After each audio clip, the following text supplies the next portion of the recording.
It's that time of the year again, where one might anticipate the onslaught of YouTube's finest, whining, griping, grumbling, and spewing vitriol at the ever-divisive American Express Gold Card. Why does this happen? I can't explain the bizarre behavior of individuals, but I can explain the Amex Gold Card.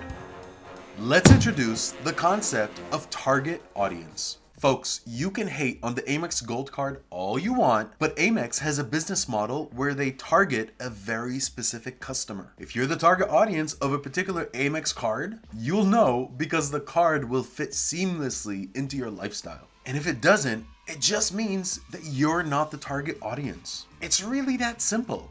It doesn't mean that the card's too expensive, doesn't mean that it's a bad card, nor does it mean that everyone should cancel it. So stop being a hater just because you're not the target audience of the American Express Gold Card. I mean that. What's going on here, people? I used to think that the Amex Platinum was the most polarizing card out there, but it might just be the Amex Gold Card. Come to think of it, it might just be American Express itself. So how do you know if you're the target audience? Well, that's what this video is all about. Towards the end of this video, you're gonna see a real world example of a high profile individual who exemplifies target audience and card match. Had this person been watching my channel, they would have saved themselves a world of hurt. So you don't wanna miss that. Here we go.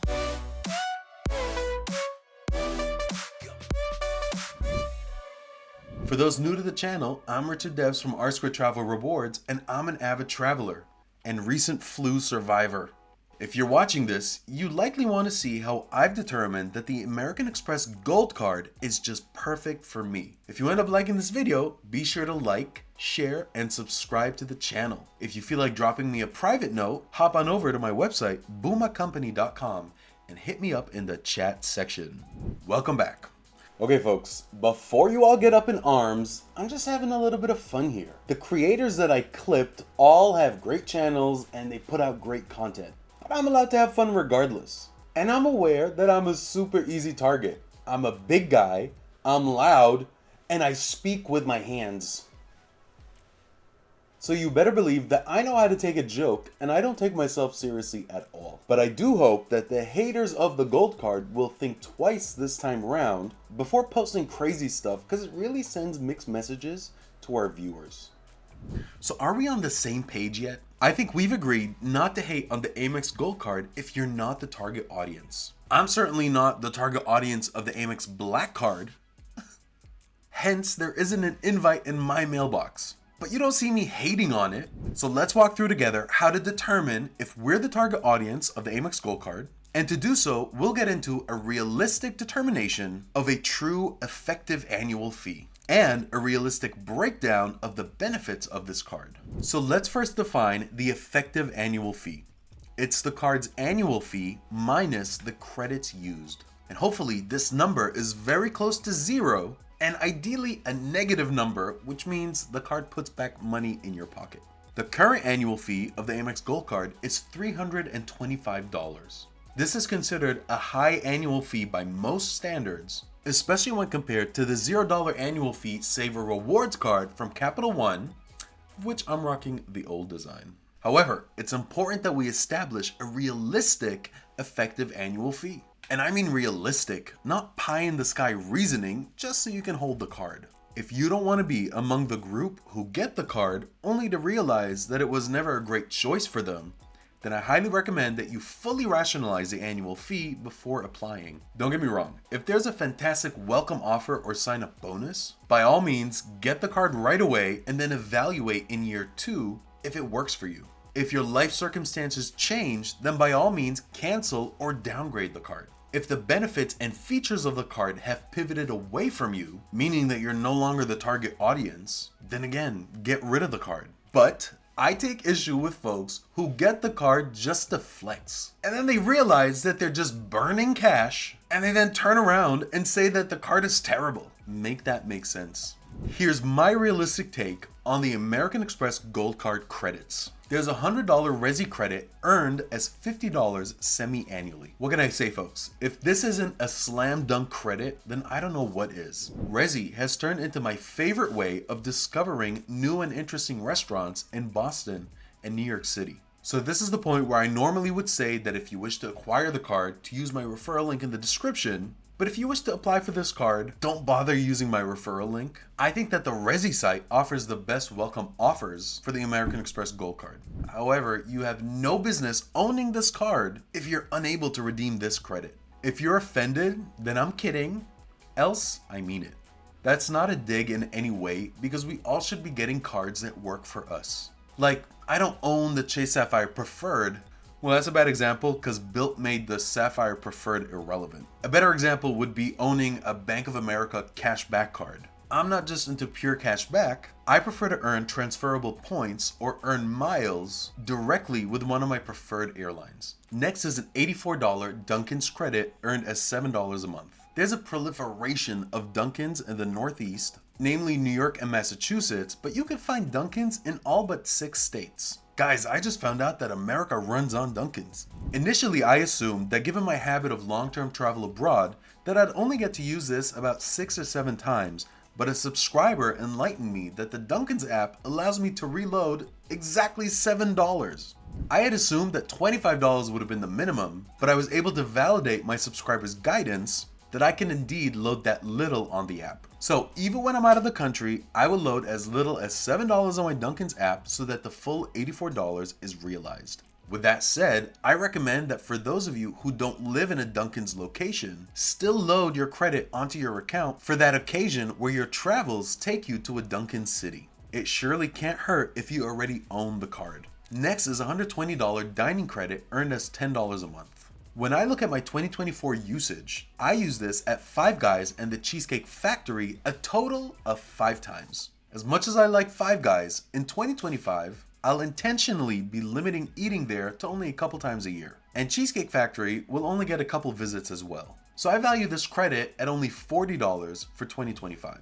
Next is a $120 Uber credit earned as $10 a month. In 2024, this credit was triggered only 5 times. And I expect that to continue into 2025. I'm not going to kid myself that I'm going to use it more this year, unless it's extended to include international Uber trips. As a result, I'll value this credit at $50 for 2025. So when I add up all my credits, it totals $274, which means that the card will cost me $51 to hold in 2025.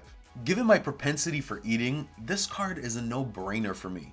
I didn't add in the Hilton Collection, which offers a $100 experience credit on a 2-night minimum stay. I also get this perk on my Platinum card, so I'll avoid double dipping here, but I'll certainly be taking advantage of this credit during my abroad travels this year. So $51 is my number, which will be lowered to negative $51 after my first Hotel Collection stay. What's your number after a careful and realistic evaluation of the credits? Let me know in the comments section who else has a negative effective annual fee. Alright, let's talk about my realistic take on the points per dollar earnings on the Amex Gold Card. You earn 4 points per dollar on groceries with a cap of $25,000 a year. This is hands down fantastic for most families. If you're not running the City Magnificent 5, then the Amex Gold Card is a great earner in this category. Check out the groundbreaking City Magnificent 5 video here.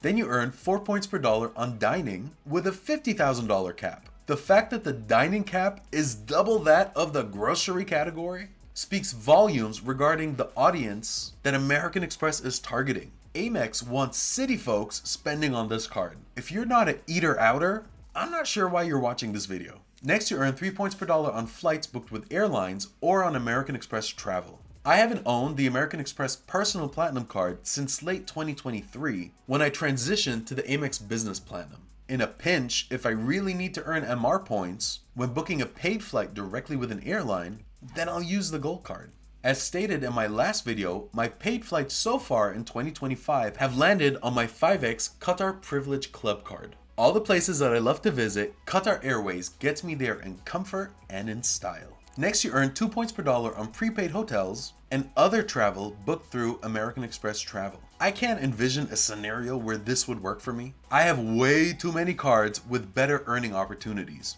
I must say that the Sapphire Reserve is a baller card in the travel category, because just about every travel category is covered by this card. Then you earn 1 point per dollar on all other purchases. I added this for completeness, but for those seeking to maximize earnings on spend, be sure to avoid 1 point per dollar unless you're chasing a sign-up bonus. Who else is annoyed when a merchant category is not coded as expected and you just earn 1 point per dollar? Now there are other benefits to the American Express Gold Card, but I've already made my case why I own the card. But these benefits include trip delay and baggage insurance, car rental loss and damage insurance, secondary CDW, and purchase protection and extended warranty. These are not benefits that I look to use, given that I utilize the Gold Card as an elite earner card. So my overarching message is to evaluate new card acquisitions with caution to ensure that you're the target audience. If I had made this video earlier, we could have avoided this mess. I talk about the many cards that I own and use, but at the end of the day, your use case is personal. So a card acquisition must work for you. I get some cards just to test them out and gain first-hand knowledge and then make videos about them. I should also add that I actually enjoy collecting credit cards. So it's not unusual for me to acquire a card just because it looks cool. For example, I own this Turkish card because it was marketed as a limited metal edition card before going plastic. However, I'm not gonna bash this card, I'm just not the true target audience. Do you wanna know who the target audience of this Turkish card is?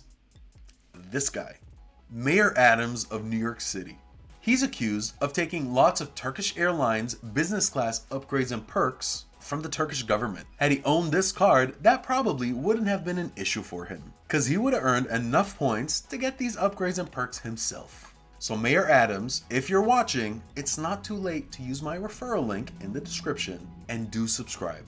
Thank you for watching until the end. Since you've gotten this far, it only makes sense to like, share, subscribe to this channel, and become a member to help give it some visibility. I'm gonna go rest now, but as always, take care and be good to each other. Here we go.